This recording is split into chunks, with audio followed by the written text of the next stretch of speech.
이원하 변호사의 사건 X파일. 강남의 한 성형외과 건물. 신씨는 비틀거리는 걸음걸이로 해당 건물에서 나와 주차장으로 향하던 중이었습니다.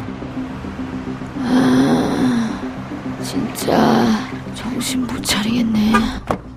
뭐야 이거. 진짜 힘드네.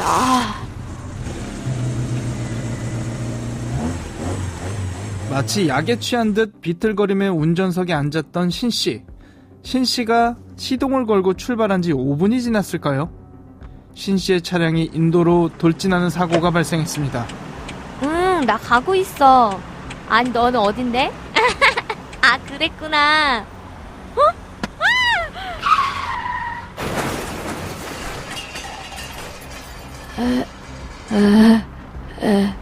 사고인가? 아니 신고도 안 하고 뭐 하는 거예요? 119죠. 여기 강남 압구정역인데요. 교통사고가 크게 났어요. 빨리 와주셔야 할 것 같아요. 지난해 8월 대한민국을 충격에 빠뜨렸던 그 사건. 그렇습니다. 바로 압구정 롤스로이스남 사건인데요. 당시 약물에 취해 지나가는 행인을 들이받은 후 제대로 된 구호조치조차 하지 않아 여론의 공분을 자아냈었죠. 사건이 발생한 지 이제 10개월 정도가 지났는데요. 여전히 재판은 진행 중이고 그 과정에서 충격적인 혐의들이 더 드러나기도 했죠. 과연 어떤 일이 있었던 걸까요? 이원하 변호사의 사건 X파일 지금 바로 시작합니다. 안녕하세요. 이원하 변호사의 사건 X파일 이원하입니다. 오늘도 로엘 법무법인 안광희 변호사와 함께합니다. 변호사님 어서 오세요. 안녕하세요. 안광희 변호사입니다. 지난해 정말 대한민국을 공분에 빠뜨린 사건이 있었습니다. 압구정 롤스로이스남 사건, 어떤 일이 있었던 걸까요? 네, 유명한 사건이었죠. 롤스로이스 운전자 신씨는 2023년 8월 2일 오후 8시 10분경 압구정역 인근 도로에서 롤스로이스 차량을 운전하다가 인도로 돌진해 피해자 여성을 다치게 하고 구호조치 없이 도주하였습니다. 결국 피해자 여성은 사망했던 사건입니다. 네, 마약에 취해 있는 상태였었던 거죠? 당시 목격자들의 진술에 따르면 신씨는 마치 술에 취한 듯 몸을 가누지 못해 비틀거렸다고 하는데요. 경찰이 음주 측정을 했으나 음성이었고 마약 간이 시약 검사를 실시하자 케타민 성분이 검출됐다고 합니다. 사고 이후 이루어진 국과수 검사에서 케타민, 프로포폴 등 7종의 마약류 성분이 검출되었다고 합니다. 그래서 신씨가 마약에 취해서 사고 발생 후에 제대로 조치를 취하지 못한 것으로 보입니다. 이 당시 신씨가 급발진이다 이런 이상한 소리도 했다고 그런 얘기도 있어요. 이전에도 마약 범죄 전과로 처벌받은 적이 있다면서요. 여전히 정신을 못 차린 거네요. 그렇죠. 신씨는 2016년 7월부터 2017년 3월 사이 필로폰을 5차례 투약했다가 적발돼 징역 1년에 집행유예 3년을 선고받았다고 합니다. 그래서 이 사건 목격자들 이야기를 들어보면 가해자의 행동이나 표정 이런 게 굉장히 이상했다는 거예요. 절대로 차 사고를 낸 사람이 반응일 수가 없다 이런 건데 아니 그리고 심지어 웃기까지 했다 이런 이야기가 있잖아요. 네, 그렇습니다. 신씨는 사고 발생 직후 사람을 친 것도 모르는지 피해자에 대한 구호 조치는 전혀 하지 않았고 핸드폰만 만지작거리면서 몸을 가누지 못해 비틀거렸다고 하기도 하고 경찰차가 오자 자리를 피하려다가 경찰에 의해 잡혔다고 합니다. 잡힌 후에도 순순히 따르지 않고 난동을 부렸고 내 몸에 손대지 마. 피해자 안 죽었잖아. 라는 망언까지 하고 체포 과정에서는 피해자를 보고 웃는 등 비정상적 행위를 했다고 합니다. 당연히 신고는 시민이 했고요. 아니 근데 신고도 안 할 거면서 핸드폰을 왜 만지작거렸답니까? 신씨는 핸드폰을 만지작거리면서 누군가와 계속 통화를 하면서 딴청을 피웠다고 합니다. 교통사고 가해자인데 최소한 피해자 상태를 확인하고 신고를 하는 것이 당연한데도 말이죠. 이미 알던 사건이었는데도 또 그 당시 이야기를 들으니까 마치 처음 듣는 이야기처럼 화가 나는 것 같은데 그래서 어떤 혐의들이 적용됐죠? 최초의 특정 범죄 가중처벌법상 위험운전치상, 도주치상 혐의로 기소되었다가 재판 중에 피해자가 사망하자 검찰은 특가법상 위험운전치사, 도주치사로 공소장 변경 허가 신청을 하였습니다. 법원은 허가하였고요. 재판 중에 상해를 입었던 피해자가 사망을 하니까 예. 사망에도 역시 인과관계가 인정이 된다 이렇게 판단을 한 것 같네요. 예, 그렇습니다. 그리고 검찰은 마약류 관리에 관한 법률 위반 향정, 주민등록법 위반 혐의로 추가로 기소를 하였습니다. 이 마약류관리법 위반 같은 경우에는 지난해에 말씀드렸던 그 연모 씨 사건의 수사가 진행이 되면서 아무래도 추가적인 혐의가 드러나서 기소가 됐었던 걸로 보입니다. 가해자와 피해자 측이 가장 첨예하게 맞섰던 것으로 보이는 부분, 사건 발생 후에 이 가해자가 도주하려 했냐 아니냐 이 부분인 것 같거든요. 가해자 같은 경우에는 사실관계는 인정하지만 도주 혐의에 대해서는 끝까지 아니다 부인하지 않았습니까? 네, 그렇습니다. 신 씨의 변호인은 공판에서 범행 의도를 갖고 현장을 이탈한 게 아닌 만큼 도주치상 혐의는 부인한다고 밝혔습니다. 위험운전치사, 사고 후 미조치 부분은 인정하였고요. 피해자 유족 측은 신 씨가 잘못을 뉘우치지 않고 있다고 하면서 중형을 선고해달라고 하였습니다. 1심 재판부는 도주 혐의에 대하여 인정하였는데요.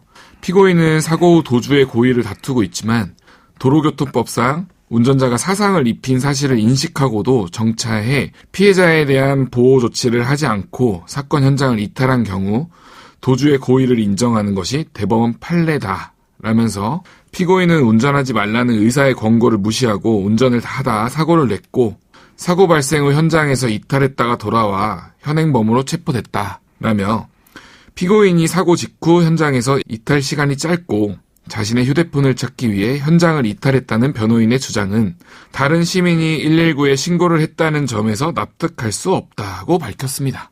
그렇죠. 사실 교통사고가 아주 경미한 교통사고가 발생한 경우에 내려서 상태 확인하고 괜찮으니까 그냥 간 분들, 이런 분들도 사실 도주했다는 혐의로 재판을 받고 하잖아요. 예. 그런데 이 사건에서 그 도주 혐의를 부인한다는 건 사실 납득하기가 어렵죠. 이 피고인이 병원 탓도 했죠. 네, 맞습니다. 신 씨가 마취약을 2차례 투약받은 뒤 충분한 휴식을 취하지 못한 상태에서 병원 측이 나가게 한 것이다 라면서 해당 병원의 당시 수련의를 증인으로 신청하기도 했습니다. 신 씨는 병원에서 마약이 2차례 투약됐는데 충분히 휴식하지 못한 상태에서 병원 측이 실습을 이유로 병원에 남아있는 사람들을 모두 나가게 한 사정이 있다 라면서 병원 측의 관리 소홀을 주장했습니다.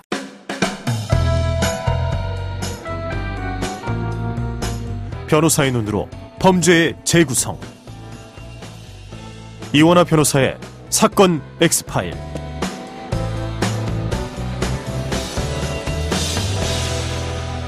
이 사건이 여론을 더 화나게 했던 건 첫 공판에서 가해자가 전혀 반성의 기미가 안 보였던 부분, 언론을 통해 보도되지 않았습니까? 그런데 나중에 논란이 되고 구형량이 세게 나오니까 그제서야 울먹거리고 사과한다 이러니까 이걸 진심으로 받아들일 분들이 몇이나 될까 이런 생각이 들면서도 또 법의 영역이란 건 감정과는 다른 부분이니까 가해자가 선처를 호소하고 이러면 법원에서 이걸 어떻게 받아들일 것이냐, 이건 좀 다른 부분이잖아요. 어떻게 보십니까? 네, 그렇습니다. 가해자가 선처를 호소하더라도 법원은 곧바로 선처를 해주지는 않고 가해자가 진심으로 반성하는지 여러 사정들을 고려해서 반성하는지 살펴봅니다. 검찰은 신 씨에게 징역 20년을 구형하였고 법원은 구형대로 징역 20년을 선고하였습니다. 신 씨의 혐의에 비추어 검찰이 형량을 많이 구형한 것이라고 하는 의견도 있는데요.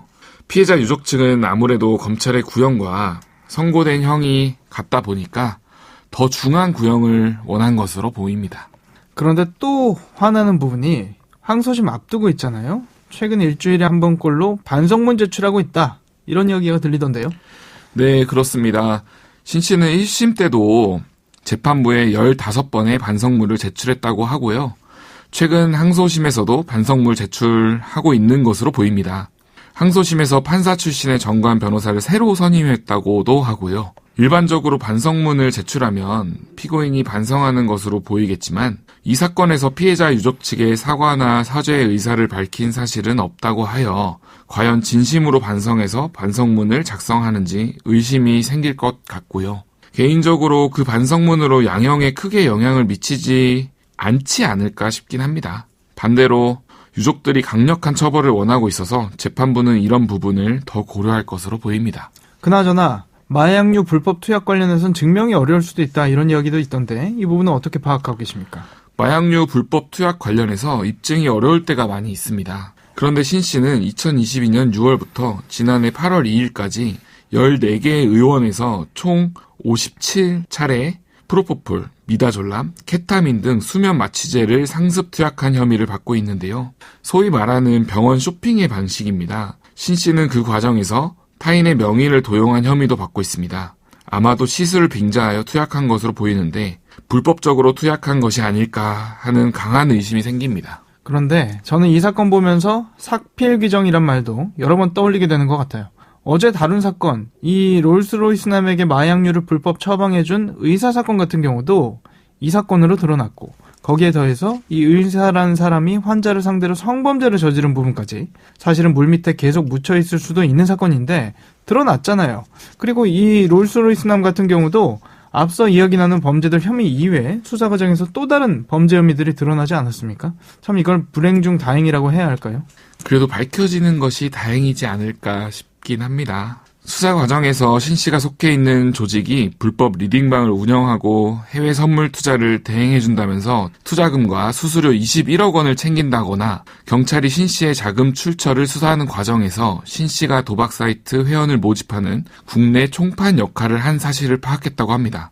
그렇죠. 사실 젊은 피고인이 아주 고급차를 타고 병원 쇼핑을 하면서 많은 돈을 지불을 하고 마약류를 상습적으로 투약을 하면 아니 도대체 이 돈이 어디서 나서 이랬을까 이런 의심이 당연히 들 수밖에 없을 것 같거든요. 근데 MG조폭이라고 하더라고요. 앞서 이야기해주신 불법 리딩방, 도박 사이트 운영, 이전에 우리가 흔히 생각하던 그 조폭과는 굉장히 다른 정체성의 MG조폭들이 많아졌다는 거 아닙니까? 청취자분들도 MG조폭이라는 얘기를 한 번쯤은 다들 들어보셨을 텐데요.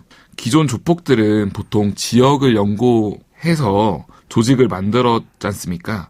MG조폭은 20대, 30대가 조직을 넘나들면서 비슷한 나이대끼리 모여서 조직을 만들어 불법적인 활동을 하는데요. 압구정 롤스로이스남 신 씨와 관련된 MG조폭들의 범행들을 좀 더 자세히 수사해야 할 필요성이 있어 보입니다. 사건 엑스파일 오늘 준비한 내용은 여기까지입니다. 끝곡으로 정재욱의 잘 가요 들려드리면서 이 시간 마치겠습니다. 여러분은 모두 변호받아 마땅한 사람들입니다. 사건 엑스파일 여러분 고맙습니다.